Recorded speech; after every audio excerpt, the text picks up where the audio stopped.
नमस्कार मित्रांनो, श्री स्वामी समर्थ. आज आपण बघणार आहोत विजयादशमी म्हणजे दसऱ्याच्या दिवशी केली जाणारी खास पूजाविधी, तिचे महत्त्व आणि परंपरा जाणून घेणार आहोत. विजयादशमीचा हा दिवस केवळ सण नसून विजयाचा आणि नव्या सुरुवातीचा प्रतीक मानला जातो.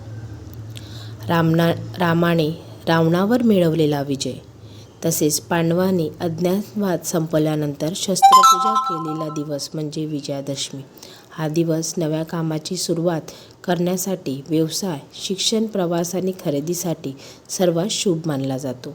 या दिवशी एकमेकांना शमीचे पाणी देऊन सोने घे, सोने दे म्हणण्याची परंपरा आहे. कारण शमीची पाने म्हणजे संपत्ती आणि सुवर्ण यांचे प्रतीक आहे.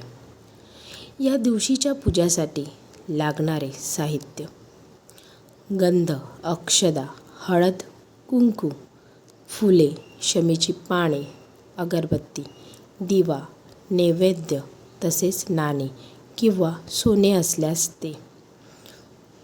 वाहन आणि शस्त्रपूजेसाठी फुले, नारळ, लिंबू आणि दिवा देखील वापरतात.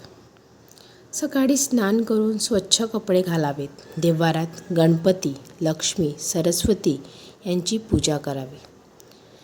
यानंतर शमीवृक्षाजवळ जाऊन प्रथम गंध, अक्षदा, फुले अर्पण करावी. हळद कुंकू लावून दिवा लावावा. ती पाने आणून देवाला अर्पण करावे. नंतर घरातील सदस्यांना द्यावे. यावेळी सोने घे, सोने दे म्हणण्याची प्रथा आहे. विजयादशमीच्या दिवशी वाहन किंवा शस्त्राची पूजा केली जाते. वाहन धुवून स्वच्छ करावे. त्यानंतर फुले, शमीची पाने ठेवून दिवा आणि अगरबत्ती लावावी. आरती करून वाहन सुरक्षिततेसाठी प्रार्थना करावी. या दिवशी सगळेजण एकमेकांना सोने व शमीची पाने देतात. नवा व्यवसाय, नवी खरेदी किंवा नवा उपक्रम सुरू करण्यासाठी हा दिवस अत्यंत शुभ मानला जातो. या ठिकाणी अपराजिता देवीचीही पूजा केली जाते. विजय मुहूर्ताला केलेली पूजा अतिशय फलदायी मानली जाते. मित्रांनो, अशा प्रकारे विजयादशमीची पूजाविधी करून आपण आपल्या आयुष्यात सुख, समृद्धी, आरोग्य आणि यश आमंत्रित करतो. ही माहिती आवडली असेल तर नक्की लाईक, शेअर आणि अशा नवनवीन माहितीसाठी चॅनलला सबस्क्राईब करायला विसरू नका. आपल्याला विजयादशमीच्या हार्दिक शुभेच्छा. श्री स्वामी समर्थ.